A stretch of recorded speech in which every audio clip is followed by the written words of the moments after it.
उत्तर प्रदेश के जनपद हापुड़ पहुंचे सनातन हिंदू वाहिनी के प्रदेश अध्यक्ष संजय नाथ ठाकुर ने वक्फ बिल को लेकर विपक्ष पर जमकर निशाना साधा। उन्होंने कहा, वक्फ बिल लागू होने के बाद विपक्ष की वोट बैंक की राजनीति खत्म हो गई है।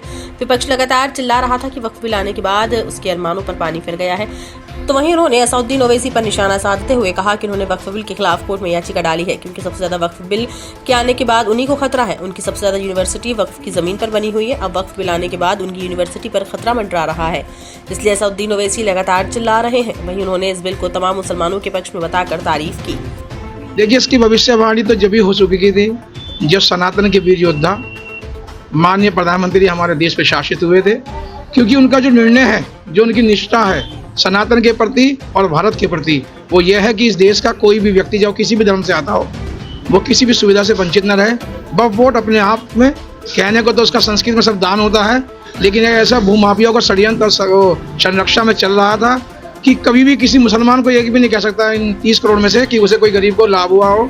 जितना भी उस पर कब्जा है वो केवल ओबीसी जैसे दुस्साहसी और देश के विरोध में बात करने वाले लोगों का है।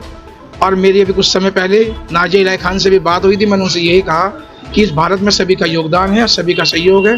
जो इस मातृभूमि से प्रेम करते हैं उन सब का स्वागत है और सदैव इस देश के वासी हैं। विपक्ष कह रहा है कि मुसलमानों को भूमि कब्जाने के लिए मिल रहा है। भूमि तो पहली बात, अगर मुसलमानों पर भूमि होती तो आपको याद है कि उस समय वही लोग मुसलमान बने हैं जिन्हें उस समय डरा के बनाया गया और उनके पास कुछ नहीं था। अगर उनके पास कुछ होता तो वो हमारी तरह आज भी हिंदू रूप में होते, लेकिन अपने भय के कारण अपनी गुलामी जो उन्होंने स्वीकार करी है, वो मैं ज़्यादा इस पर गहराई से नहीं जाऊंगा। लेकिन इस बिल से उन गरीब मुसलमानों का बहुत फायदा होगा जो आज तक सुविधाओं से वंचित रहे। जानता है कि जब भी कोई अच्छे कार्य होता है तो उसमें विघ्न तो पड़ता ही है, लेकिन जो अच्छा कार्य है वो होकर रहेगा। क्या कि ओबीसी जैसे हजार दुस्साहस भी पैदा हो जाएंगे। ये बिल पास होना है, होकर रहेगा। हापुड़ से पंकज सैनी की रिपोर्ट।